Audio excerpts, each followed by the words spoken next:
Doubt पूछना कुछ? हम्म? कौन सा क्वेश्चन? कौन सा? एक भी नहीं हुआ उसमें से?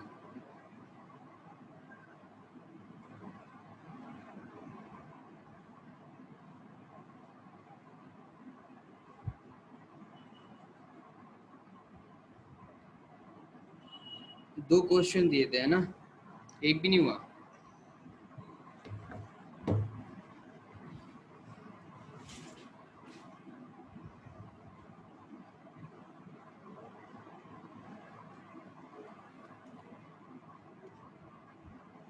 पहला क्वेश्चन क्या बोल रहा है कि b की वैल्यू 0 दे रखी है, c जो है 0 से छोटा है।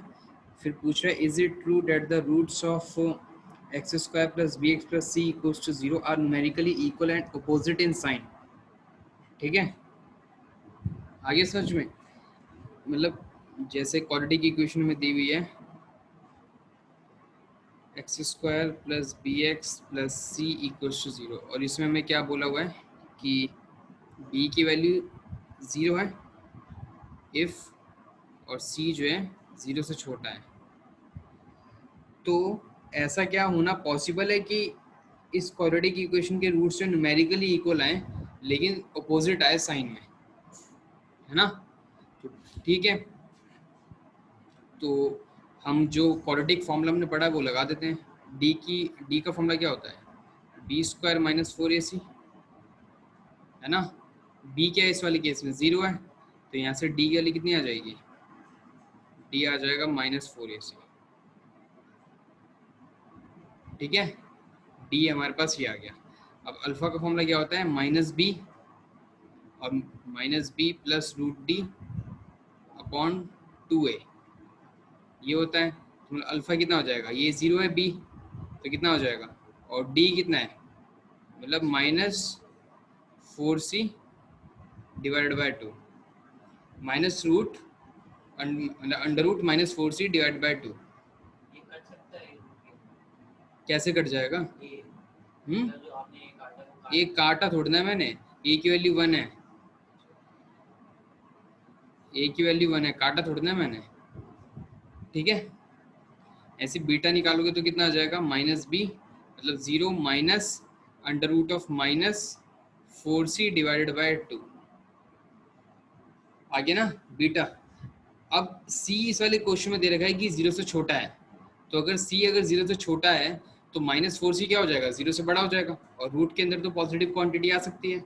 तो मतलब ये जो है लिखा हुआ है ये मैथमेटिकली सही है, मतलब रियल रूट आएगा इसका, है ना? तो मतलब क्या ये पूछ रहा था कि ऐसा पॉसिबल है कि मतलब इस क्वाड्रेटिक इक्वेशन के रूट जो हैं न्यूमेरिकली इक्वल आए लेकिन अपोजिट आए साइन में? बिल्कुल पॉसिबल है। क्या चीज़?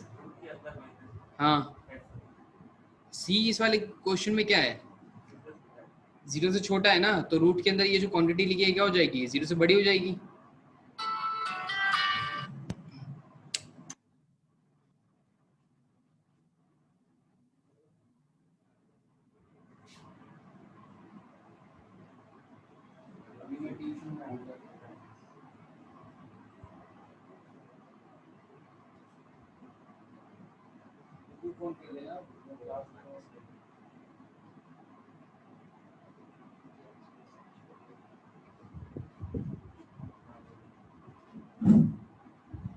हाँ ठीक है ना, तो मतलब एक रूट क्या हो गया? मतलब इस वाले केस में क्या हो गया कि दोनों रूट जो है न्यूमेरिकली सेम है लेकिन अपोजिट इन साइन है। और यही हमें क्या करना था? ऐसा देखना था कि ऐसा पॉसिबल है कि नहीं, और अगर पॉसिबल है तो फिर जस्टिफाई करना था। तो पॉसिबल है और हमने जस्टिफाई भी कर दिया। है तो काम, सी 0 से छोटा है ना। क्या? कुछ वैल्यू नहीं है, वैल्यू थोड़ा निकालना है इस वाले क्वेश्चन में, वैल्यू थोड़ा ना निकालना है। हाँ, तो क्या होगा? सॉल्व क्यों करेंगे? सवाल में लिखा है सॉल्व करने के लिए।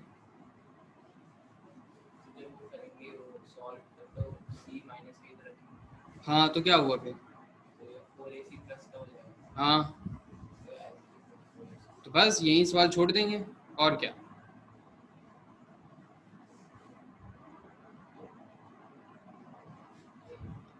ठीक है, क्लियर है? क्लियर है ना? यहाँ पे बीटा का फॉर्मूला क्या होता है रूट का, ठीक है। यही बात इसने बोली थी कि रूट जो है सेम है लेकिन अपोजिट इन साइन है, तो रूट जो है सेम है लेकिन अपोजिट इन साइन है। सी प्लस का थोड़ा ना आएगा, सी माइनस का आएगा, लिखा नहीं है सवाल में कि सी जो है 0 से छोटा है। क्या चीज? बीटा के इक्वल आएगा मतलब? न्यूमेरिकली इक्वल का मतलब क्या है? दोनों रूट सेम होना चाहिए, साइन को हटा के, जो साइन को हटा के जो वैल्यू बचती है उसे बोलते हैं न्यूमेरिकल वैल्यू। हाँ, सी की वैल्यू निकालनी है इस वाले सवाल में। क्यों निकालेंगे? क्यों निकालना है ये तो बताओ। जस्टिफाई क्या करना है सवाल में?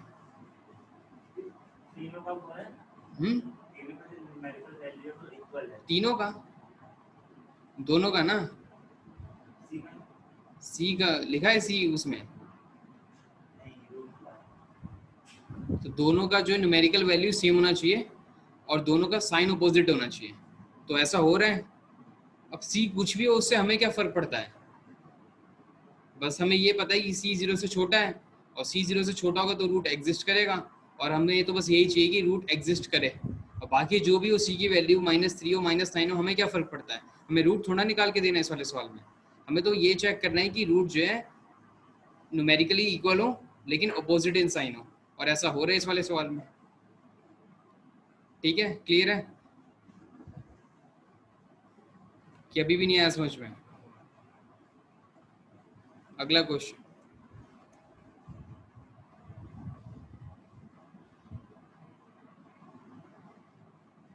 तो ऐसे सवाल भी आते हैं, कुछ निकालना नहीं होता कि हर एक सवाल में वैल्यू निकालनी है, ऐसा कुछ निकालना नहीं होता है, बस चेक करने होते हैं। हाँ, मीनिंग समझाओ मुझे सवाल का।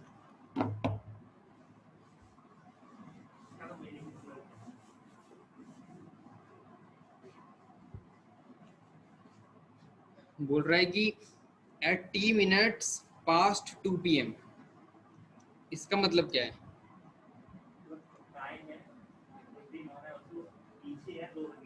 आगे है,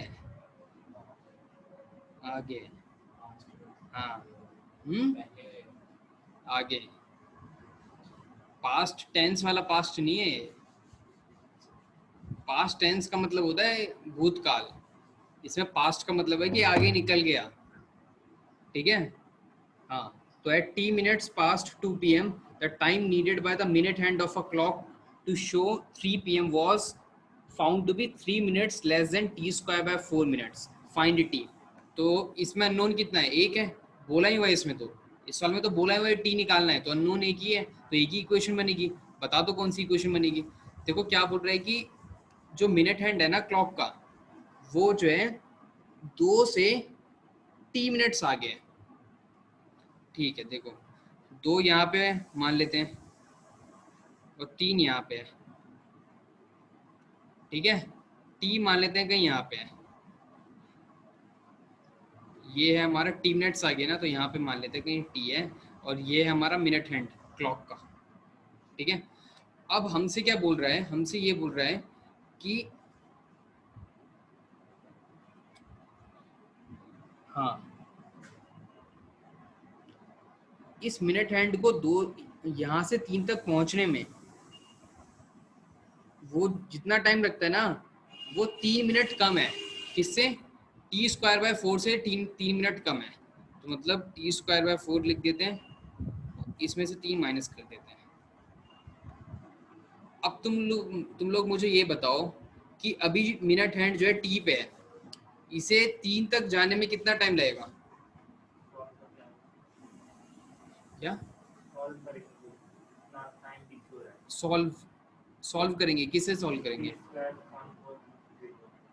इसे कैसे सॉल्व कर लेंगे? तो एक्सप्रेशन है, इसे तो सिंप्लीफाई कर सकते हैं। सॉल्व किसे कर सकते हैं? इक्वेशन को सॉल्व कर देना। ये तो ये हमारे पास क्या एक्सप्रेशन है, एक्सप्रेशन को तो सिंप्लीफाई कर सकते हैं। मतलब बात आई समझ में? देखो इक्वेशन बनाने की कोशिश करेंगे कि टी की वैल्यू निकालनी है, तो इक्वेशन बनाना होगा ना, इक्वेशन बनाने के लिए क्या होना चाहिए, LHS होना चाहिए और RHS होना चाहिए, यही तो होना चाहिए। ये देखो हमारे पास क्या है, ये है हमारे पास RHS।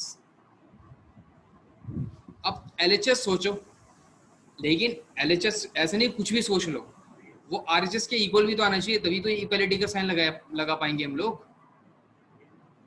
नहीं आ रहा समझ में क्या, तो वही पूछ रहा हूँ तुमसे।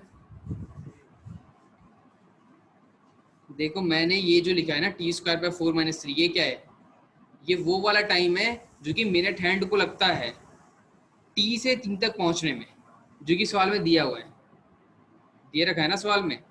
और अब तुम लोग मुझे बताओ थोड़ा कॉमन सेंस से कि मिनट हैंड को t से लेकर 3 तक पहुंचने में कितना टाइम लगेगा, 60 - t नहीं लगेगा। 2 से लेकर 3 के बीच में कितने मिनट होते हैं, 60 मिनट होते हैं। अभी t मिनट पे है वो, तो मतलब 60 में से t मिनट अगर घटा देंगे तो उतना टाइम, उतने मिनट बचेगा। और ये जो राइट हैंड साइड में जो एक्सप्रेशन लिखा हुआ है ये भी किस में, मिनट में है, और लेफ्ट हैंड साइड में ये भी किस में, मिनट में है। अब यहाँ से टी सॉल्व कर लेंगे। टी क्या है ये, हाँ हाँ, ये दोनों सेम है, ये दोनों एक ही चीज को दर्शा रहे हैं, इसलिए दोनों क्या है, इक्वल है। जो t² - 4 लिखा है, ये भी वही टाइम है मिनट में, जो कि ये बता रहा है कि मिनट हैंड को कितना टाइम लगेगा t से लेकर 3 तक जाने में। और जो 60 - t है, ये भी वही बता रहा है कि मिनट हैंड को कितना टाइम लगेगा t से लेकर 3 तक जाने में। तो दोनों चीज एक ही चीज को रिप्रेजेंट कर रहे हैं, तो इक्वल भी तो होंगे। तो इक्वेशन ऐसी बनती है। अगर तुमने जो पिछले सवाल किए थे उसमें ध्यान दिया कि नहीं दिया पता नहीं, हम इक्वेशन ऐसी बना रहे थे कि एक ही दो चीजें थी, वो एक ही चीज को रिप्रेजेंट कर रही थी, तभी तो उनको क्या कर रहे थे, हम सेम कर रहे थे, इक्वल कर रहे थे। जैसे मैं बोलूँ कि 2 नंबर है, ठीक है, अभी ये दोनों क्या सेम है, नहीं है, लेकिन मैं बोलूँ एक नंबर दूसरे से 5 बड़ा है, तो मैं क्या करता हूँ, इसको मैं बोल देता हूँ, अच्छा इसमें अच्छा मैं बोल देता हूँ कि x जो है, x और y के बीच में एक ही 5 बड़ा है, तो ठीक है। अगर मैं x में से 5 घटा दूं तो मतलब ये क्या हो जाएगा, ये किसी एक क्वांटिटी को रिप्रेजेंट करेगा, और y भी उसी को क्या कर रहा है, रिप्रेजेंट कर रहा है, इसलिए दोनों बराबर हो गए। तो इक्वेशन ऐसे बनती है कि दोनों को सेम क्वांटिटी, ऐसा दोनों को एक्सप्रेशन बनाएंगे कि वो दोनों सेम क्वांटिटी को रिप्रेजेंट करें, फिर इक्वलिटी में कन्वर्ट कर देंगे। तो और क्या, तो ये भी अगर सवाल में दिया तो फिर क्या करोगे तुम, क्वाड्रेटिक इक्वेशन सॉल्व करोगे।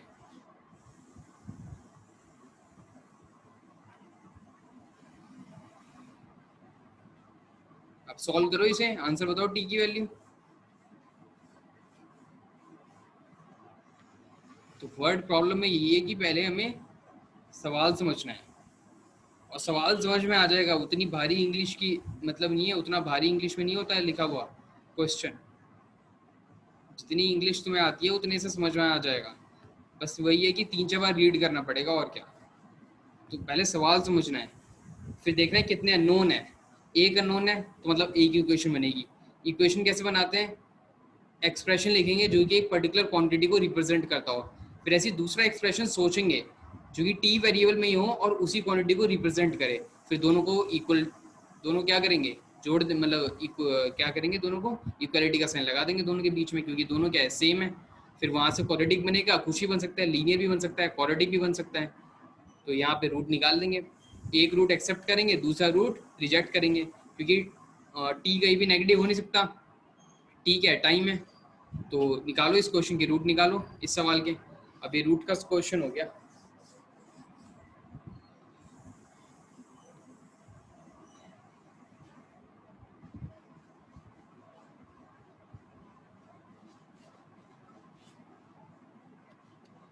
तो एग्जाम्पलर में देखो ऐसे ऐसे क्वेश्चन मिलेंगे, तो अगर एक ही सवाल अगर कर लोगे ना, समझ के, मतलब 20 25 मिनट दे के और समझ गए कि मतलब उसका मतलब हर एक डायमेंशंस मतलब खोल दी उसकी, चेक कर लिया, मतलब पूरा एक्सप्लोर कर लिया सवाल को जितना कर सकते हैं, पूरी उसकी एंटायरिटी में जो एक्सप्लोर कर लिया सवाल को, तभी हो पाएगा।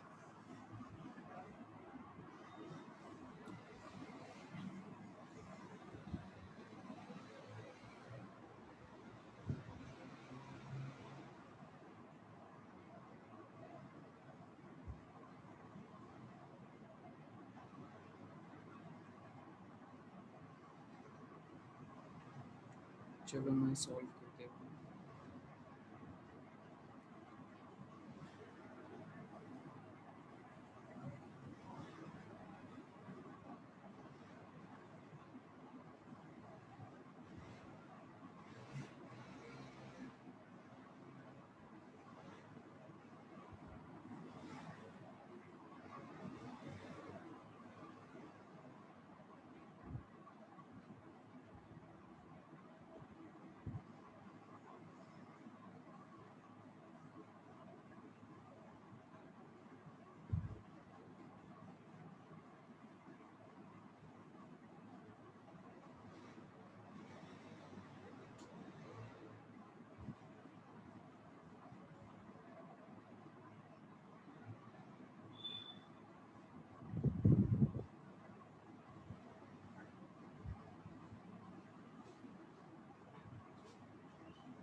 रूट्स नहीं निकाल पा रहे तुम लोग?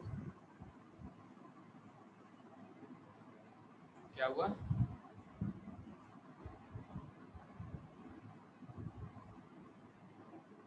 चैप्टर हमारा खत्म हो गया, अभी भी जो है तुम लोग रूट्स पे अटके हुए हो कि रूट्स कैसे निकालते हैं, कौन सा मेथड लगाएं, और सारे मेथड लगा देते हो, अंत में तब भी आंसर नहीं आता है।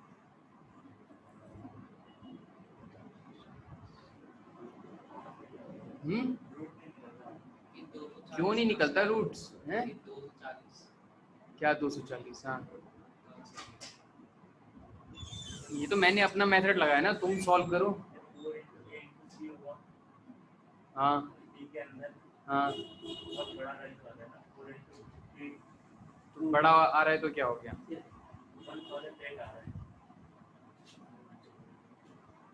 कोई बात नहीं, उसका रूट लो 1008 का।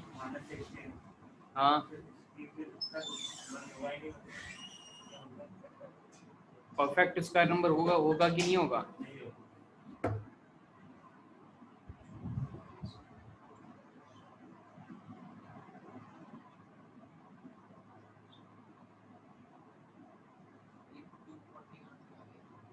फोर को किया मल्टीप्लाई,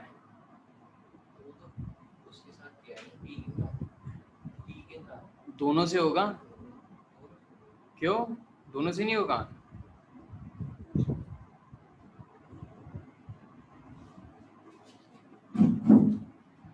बेसिक मैथमेटिक्स की लेनी पड़ेगी तुम्हारी class.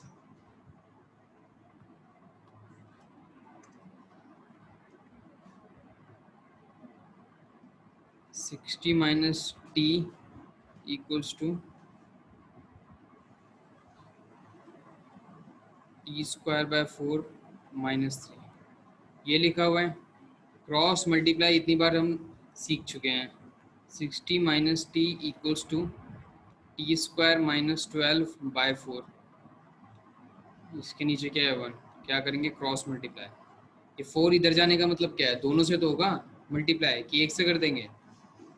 240 minus 40 equals to t square minus 12। Transposition t square plus 40 minus 252 equals to 0।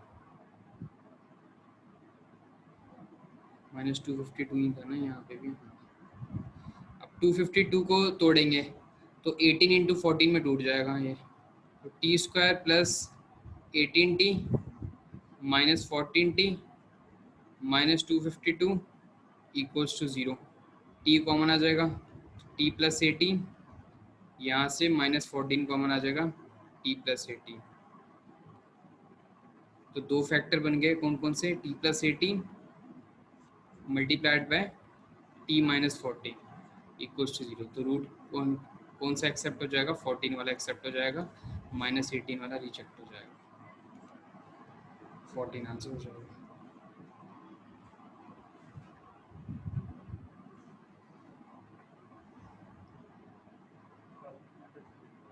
क्या हुआ? फॉर्मूला मेथड से, उससे भी आ जाएगा। तुम लोग फॉर्मूला मेथड लगाते हैं क्यों?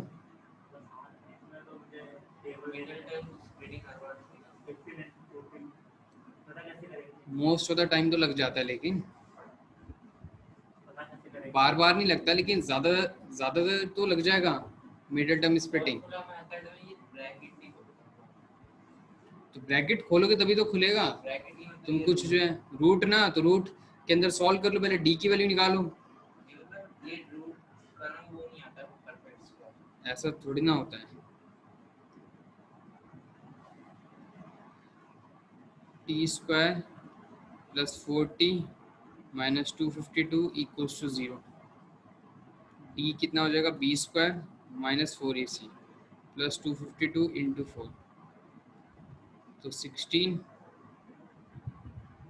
प्लस 802 1008, तो कितना हो जाएगा 1 14 का 4 1024। कितना आ जाएगा 1024, है ना। ये आ गया हमारे पास डी 1024।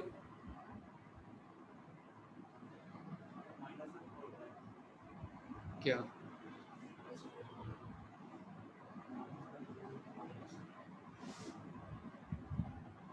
क्या हुआ, सही नहीं है?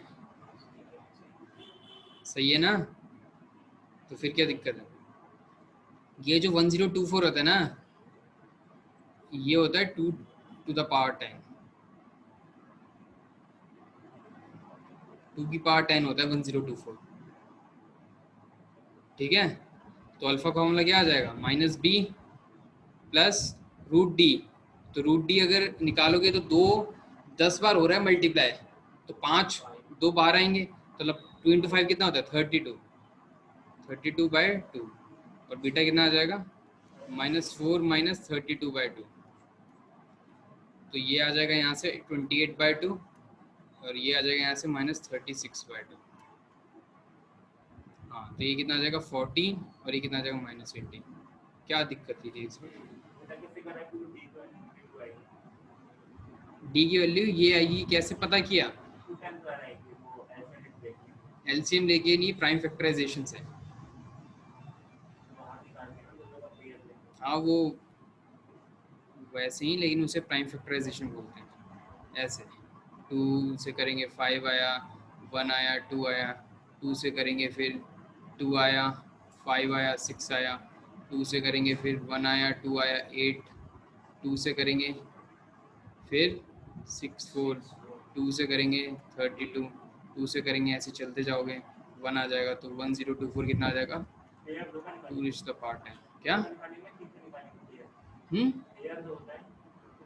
दो का स्क्वायर रूट में 2 का निकलता है ना। हाँ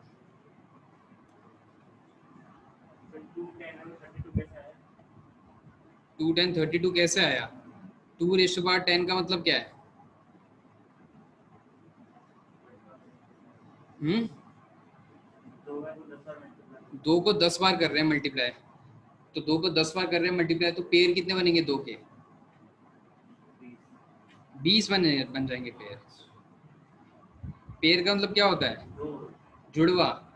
तो कितने जुड़वे होंगे 2 के? 5 होंगे ना, तो 5 ही तो बाहर निकलेंगे, तो 2 को 5 बार करेंगे मल्टीप्लाई, तो कितना आएगा? ठीक है, तो कोई सा भी मेथड लगाओ आंसर आ जाता है। पहला मेथड हमेशा लगाया करो, पहले तो ये चेक किया करो कि रूट एग्जिस्ट कर रहे हैं कि नहीं कर रहे, वो डी से हम चेक कर लेंगे। हो गया, फिर लगाया करो मिडिल टर्म स्प्लिटिंग। अगर वो नहीं लगे फिर लगाया करो क्वाड्रेटिक फॉर्मूला। प्रैक्टिस से लगेगा ना पता, क्यों नहीं पता चलता?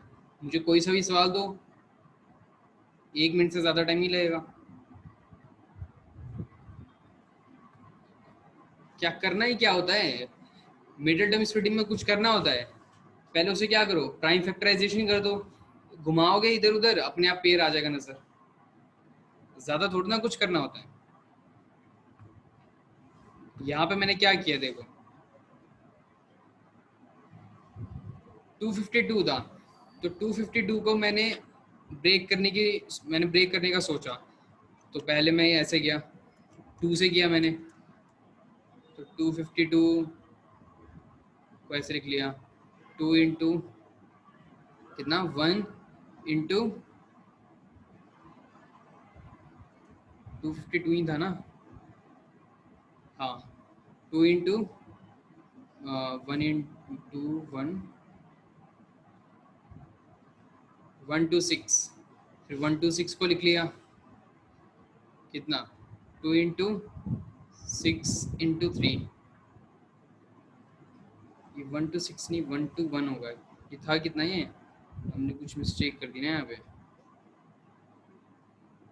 नहीं सही है सही है, 63 हो गया, फिर 63 को लिख लिया, 2 इंटू 21 इंटू 2 इंटू 2, इसको लिख लिया, अपने आप दिख जाएगा पेयर। ठीक है, क्या हुआ?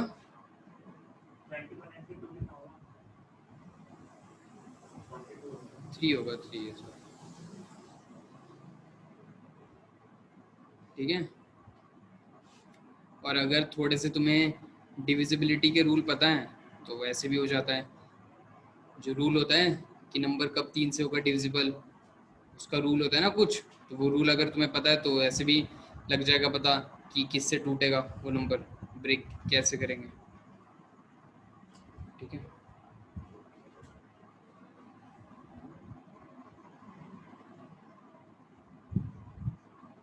और कोई सा डाउट है? नहीं है ना, तो टेस्ट लूँ मैं इसका, कब लूँ?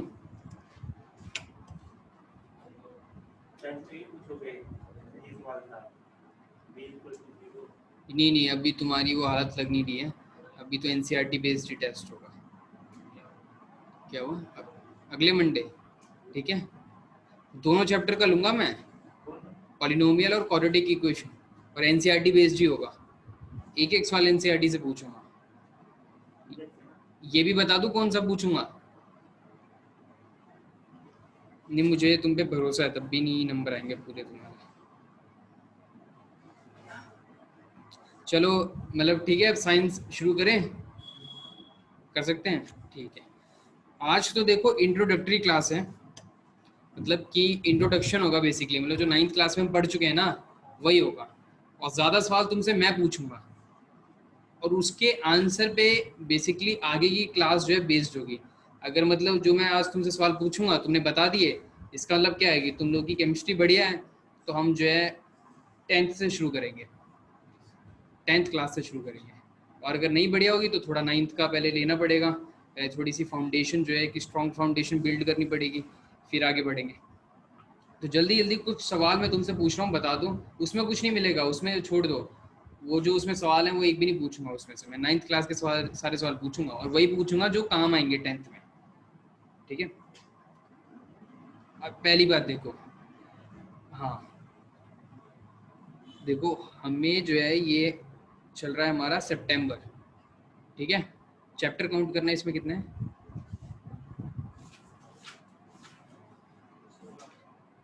16। और उसमें कितने हैं मैथमेटिक्स में? ये पर देखो,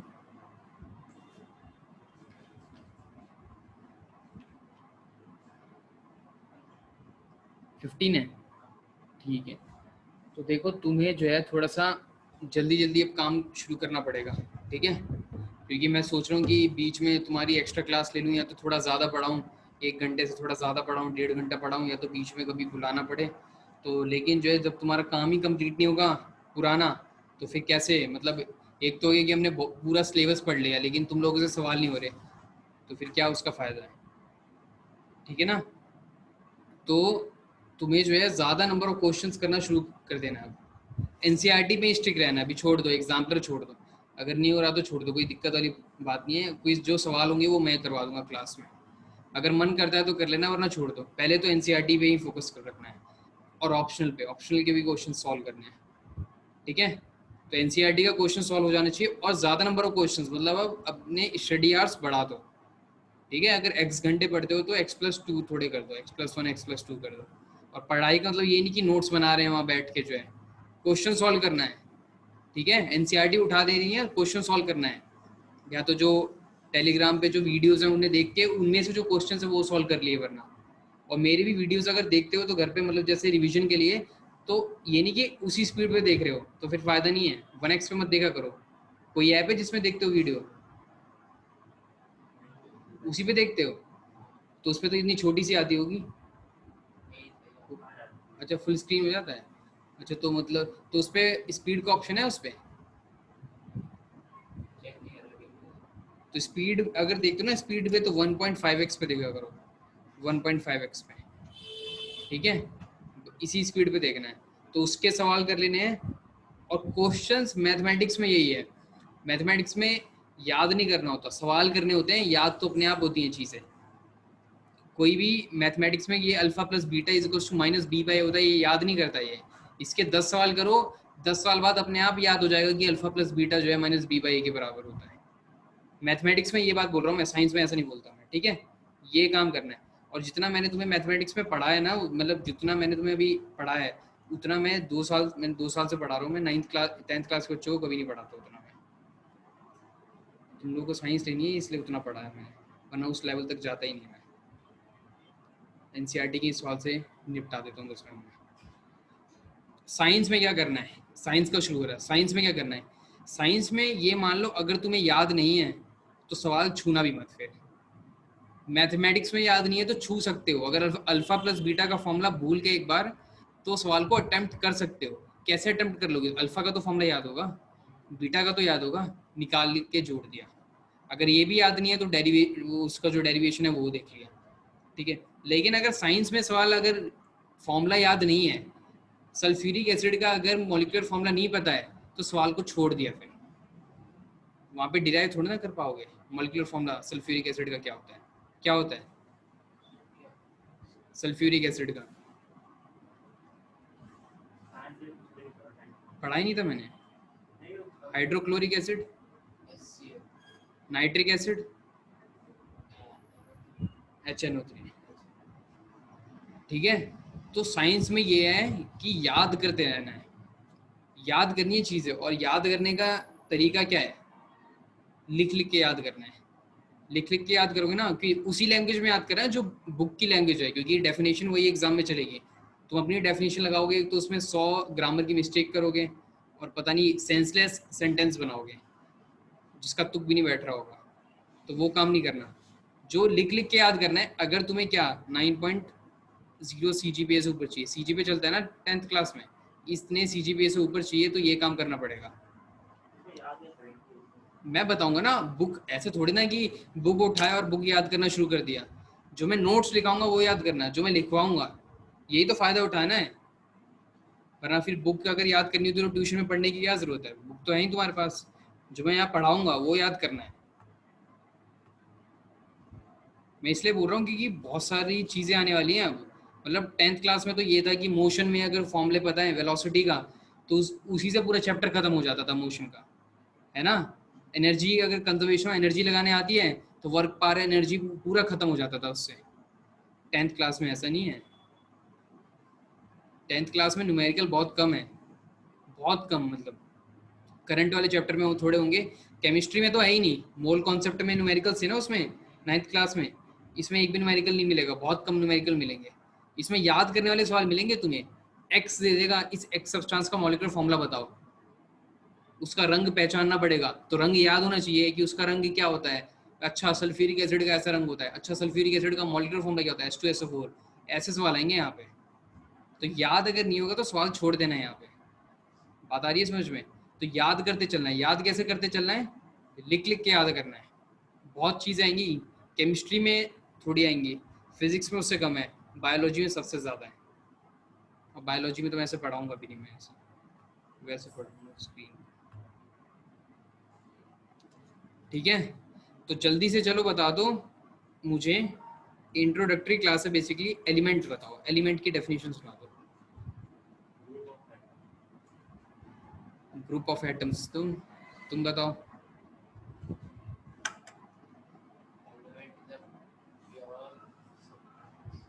प्योर सब्सटेंस तो है, हाँ, बिल्कुल ठीक है। लेकिन डेफिनेशन पूछ रहा हूँ मैं। वो तो उसका मतलब एक प्रॉपर्टी बताया है ना, एक तो उसका, एक तो तुमने उसे कैरेक्टराइज कर दिया कि जो है एक प्योर सब्सटेंस होता है, कैरेक्टराइज कर दिया। वो तो कैरेक्टराइज नहीं करना है, उसका डेफिनेशन देना है। मॉलिक्यूल भी जोड़ दिया इसमें। मॉलिक्यूल क्या होता है?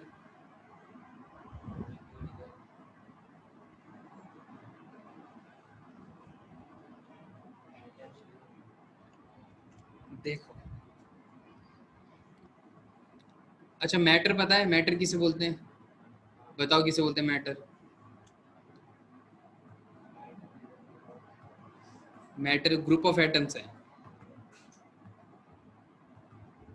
बात तो ठीक है, लेकिन मैटर का बढ़िया डेफिनेशन ही सुनाई दिया मुझे। हाँ, anything which occupies space and have a characteristic property called mass is known as matter। ठीक है। सब्सटेंस क्या बोलते हैं? एक टिपिकल टाइप ऑफ मैटर को बोलते हैं सब्सटेंस। ठीक है, एक टिपिकल, जैसे ये है, ये सब्सटेंस है, ये सब्सटेंस है। मैटर तो बहुत सारे हैं, लेकिन एक पर्टिकुलर टाइप ऑफ मैटर के बारे में बात करेंगे तो उसे सब्सटेंस बोलते हैं।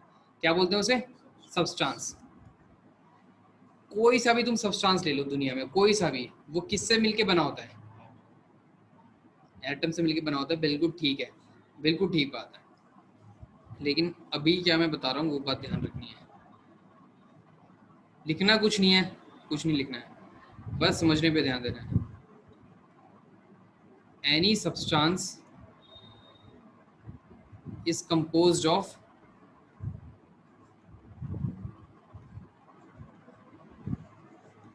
Fundamental particles. किससे मिलके बना होता है? फंडामेंटल पार्टिकल से मिलके बना होता है। अब ये क्या होता है फंडामेंटल पार्टिकल्स किसे बोलते हैं? देखो, मैंने तुम्हें क्या बोला कि एक आयरन का जो है 5 kg का ब्लॉक है, उसके साथ हमने ऑक्सीजन के साथ उसकी रिएक्शन करवाई, कुछ बनेगा, प्रोडक्ट बनेगा। तो मैं तुमसे उस प्रोडक्ट के बारे में बहुत सारी इंफॉर्मेशन पूछ रहा हूँ। ठीक है, मतलब मैंने तुमसे ये पूछा है कि 5 किलोग्राम का आयरन का ब्लॉक है, उसके ऑक्सीजन के साथ उसकी रिएक्शन करवाई, तो जो प्रोडक्ट बनेगा उसका अमाउंट बताओ कितना है, उसका मॉलिक्यूलर फॉर्मूला बताओ कितना है, और भी चीज़ें मैंने तुमसे उसके बारे में पूछी। तो तुम क्या करोगे? 5 किलो, जो 5 kg का ब्लॉक है उसे लेके घूमोगे क्या? तो हमारे लिए क्या कन्वीनियंट होगा? मैं ये, तुम्हारा आंसर ये होना चाहिए कि आप क्या करो, मुझे जो है उस 5 के जो आयरन का है ना, उसका एक फंडामेंटल पार्टिकल मुझे इमेजिन करवा दो। जो आयरन का जो फंडामेंटल कोई सा भी सब्सटेंस है वो किससे मिलकर बना होता है? फंडामेंटल पार्टिकल से। फंडामेंटल पार्टिकल की डेफिनेशन पहले मैं बता देता हूँ क्या है। सिंपलेस्ट और सिंपलेस्ट मतलब जो सिंपलेस्ट पार्टिकल है कि उस सब्सटेंस का जो सिंपलेस्ट पार्टिकल है और उस सब्सटेंस के बारे में सारी इंफॉर्मेशन दे सकता है। मतलब जो 5 kg का ब्लॉक है उसका मैंने सिंपलेस्ट पार्टिकल इमेजिन कर लिया, और सिंपलेस्ट पार्टिकल वो ऐसा है कि वो सारी इंफॉर्मेशन दे सकता है उस 5 kg के ब्लॉक के बारे में। ठीक है, तो फंडामेंटल पार्टिकल्स किस बोलते समझ में आ गया? फंडामेंटल पार्टिकल का सिग्निफिकेंस ही यही है कि सारी इंफॉर्मेशन दे सकता है वो। जो सब्सटेंस हमने बल्क में लिया है ना, बल्क में, उसके बारे में सारी इंफॉर्मेशन दे सकता है वो फंडामेंटल पार्टिकल। किससे? हाँ बिल्कुल, ठीक है। अभी अभी पढ़ेंगे, अभी तो मैंने फंडामेंटल पार्टिकल का डेफिनेशन ही बताया मैंने। और ये बताया कि मैंने जो आयरन जैसे हमने ले लिया 5 kg का ब्लॉक ले लिया, तो उसका अगर हमने ऐसे स्टडी करनी है रिएक्शन की, अगर हमने उसके रिएक्शंस अगर पढ़ने हैं तो हम क्या करेंगे, उसका एक फंडामेंटल पार्टिकल इमेजिन कर लेंगे। आयरन का फंडामेंटल पार्टिकल क्या होता है देखेंगे अभी। उसका फंडामेंटल पार्टिकल इमेजिन कर लेंगे, और उसके फंडामेंटल पार्टिकल को इमेजिन करते हुए हम सारी बातें पढ़ लेंगे। तो 5 kg का ब्लॉक लेने की जरूरत नहीं है हमें। ठीक है, ये है फंडामेंटल पार्टिकल का significance.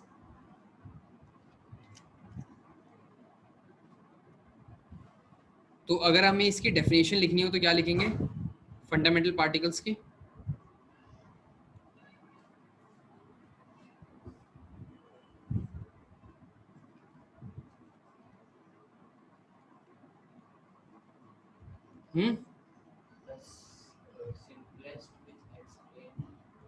The simplest and smallest.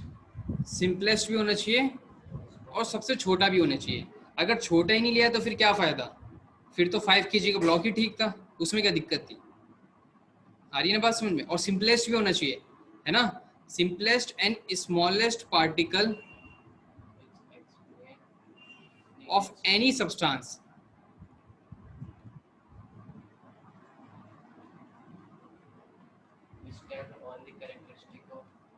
हाँ, which can give us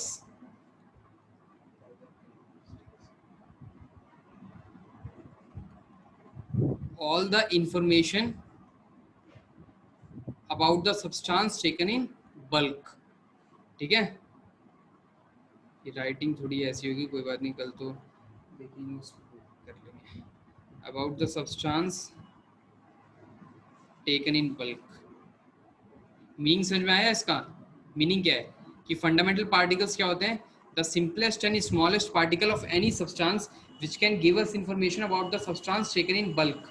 जैसे 5 kg का ब्लॉक है, उसकी रिएक्शंस के बारे में हम लोग पढ़ रहे हैं, तो उसका क्या करेंगे, फंडामेंटल पार्टिकल इमेजिन कर लेंगे, और उस फंडामेंटल पार्टिकल को इमेजिन करते हुए जितनी भी रिएक्शंस है पढ़ लेंगे। तो 5 kg के ब्लॉक की पूरी स्टडी होगी। आयरन का 10 kg का भी ऐसी पूरा होगा। ठीक है, अब ऐसी अलग अलग सब्सटेंस का अपना अलग अलग फंडामेंटल पार्टिकल होता है। जैसे एलिमेंट का फंडामेंटल पार्टिकल क्या होता है? एलिमेंट की डेफिनेशन तो कल देखें, तुमने एलिमेंट की डेफिनेशन सही नहीं बोली थी।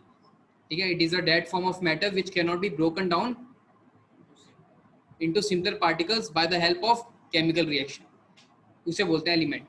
एलिमेंट वो फॉर्म होता है मैटर का जिसे और ज़्यादा सिंपलर फॉर्म में ब्रेक डाउन नहीं कर सकते हो तुम। किसकी मदद से? केमिकल रिएक्शन की मदद से। एक डॉल्टन के, कुछ सुना है डॉल्टन किसका नाम था? डॉल्टन एटॉमिक थ्योरी, उस उन्होंने भी एक डेफिनेशन दी थी एलिमेंट की, वो भी देखेंगे। ठीक है, तो जो जैसे एलिमेंट है उसका फंडामेंटल पार्टिकल क्या होता है? एटम्स। जैसे आयरन है, आयरन क्या एक एलिमेंट है ना, तो इसका फंडामेंटल पार्टिकल क्या होगा? एटम होगा। ठीक है, ऐसी कंपाउंड, उसका फंडामेंटल पार्टिकल क्या होता है? मॉलिक्यूल। क्या होता है उसका? मॉलिक्यूल। देखो, जिससे मिलके बना हुआ है और जो फंडामेंटल पार्टिकल है, ये दोनों अलग अलग चीज है। बना तो कंपाउंड भी किससे बना हुआ है? एटम से बना हुआ है ना। कंपाउंड भी एटम से बना हुआ है, क्योंकि फंडामेंटल पार्टिकल क्या है? मॉलिक्यूल। और मॉलिक्यूल किससे बनता है? एटम से बनता है। मॉलिक्यूल की क्या डेफिनेशन है?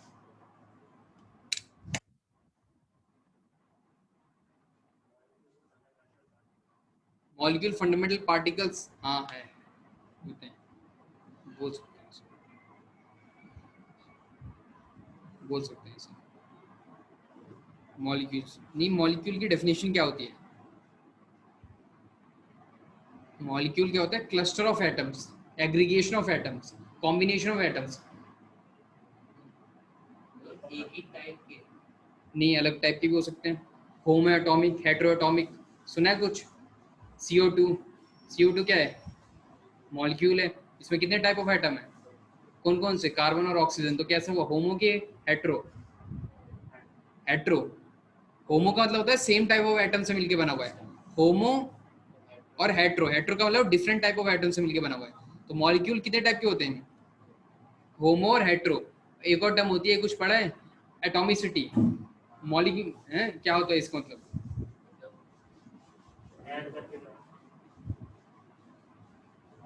कि उस मॉलिक्यूल में कितने एटम मौजूद है उसे बोलते हैं एटॉमिसिटी। जैसे कार्बन डाइऑक्साइड की कितनी है एटॉमिसिटी? कार्बन डाइऑक्साइड का फॉर्मूला क्या होता है? Molecular formula. तो कितने इसमें हुए? ये सी के नीचे कुछ नहीं लिखा हुआ, इसका मतलब क्या? इंडेक्स 1। कितने हुए? 3 हुए। ये CO2 का मतलब ये है कि एक मॉलिक्यूल में, कार्बन डाइऑक्साइड के एक मॉलिक्यूल में एक कार्बन का एटम है और 2 ऑक्सीजन का एटम है। ये है CO2 का मतलब। ठीक है, एक कार्बन का एटम है और 2 ऑक्सीजन के एटम है। तो इसकी एटॉमिसिटी कितनी हुई? 3। एटॉमिसिटी का एक और नाम होता है क्या? मॉलिक्यूलैरिटी। मॉलिक्यूलैरिटी। एटॉमिसिटी के बेसिस पे मॉलिक्यूल को जो है और ज्यादा फर्दर कैटेगरीज में जो है डिवाइड किया गया है। मोनो एटॉमिक, जिसकी एटॉमिसिटी कितनी है? 1। एग्जाम्पल बताओ इसका कोई सा। हीलियम। जो हीलियम एक एलिमेंट है, इसका जो मॉलिक्यूल होता है वो क्या होता है? मोनो एटॉमिक होता है। जितने भी इनर्ट गैस है ना, इनर्ट गैस सुना है तुमने? नहीं सुना? चलो हीलियम तो सुना है ना। तो हीलियम कैसा है? मोनो एटॉमिक है। डायटोमिक, जिसकी मॉलिक्यूलैरिटी कितनी है? 2। अब डायटोमिक में भी 2 टाइप के हो सकते हैं, होमो और हेट्रो। अब 2 एटम क्या हो सकते हैं? सेम भी हो सकते हैं तो अलग अलग भी हो सकते हैं। अगर दोनों एटम सेम होंगे तो उन्हें क्या बोलेंगे? होमो। एग्जाम्पल बताओ होमो का। H2, H2, O2, N2, ठीक है, Cl2। हेट्रो का बताओ। HCl। कहाँ 3 हो गए? अरे HCl, हाइड्रोजन और क्लोरीन। और बताओ इसका। HF, NaCl, ठीक है। और बताओ, और क्या हो गया? बी ए, क्या BaCl? नहीं, BaCl2 होता है वो। BaCl नहीं होता, BaCl2 होता है। क्यों 2 आता है कुछ पता है? बेरियम है ये। बेरियम की वैलेंसी कितनी होती है? वैलेंसी क्या होता है?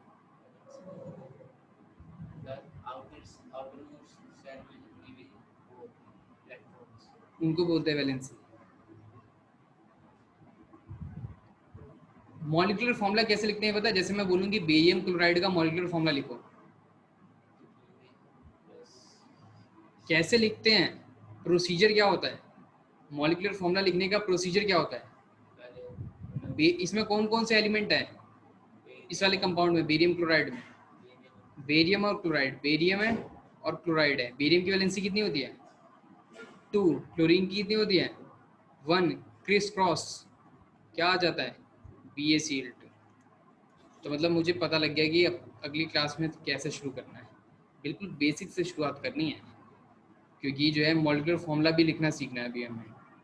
ठीक है, ऐसे लिखते हैं मॉलिक्यूलर फॉर्मूला। मॉलिक्यूलर फॉर्मूला लिखने के लिए वैलेंसी भी पता होना चाहिए। फिर वैलेंसी किसे बोलते हैं? फिर वैलेंसी पता है तो वैलेंसी निकालनी भी आनी चाहिए फिर। और कम से कम 20-25 एलिमेंट की वैलेंसी तो याद होनी चाहिए, 25-30 के आसपास। ठीक है, तो अब मुझे लग गया पता कि कैसे शुरुआत करनी है।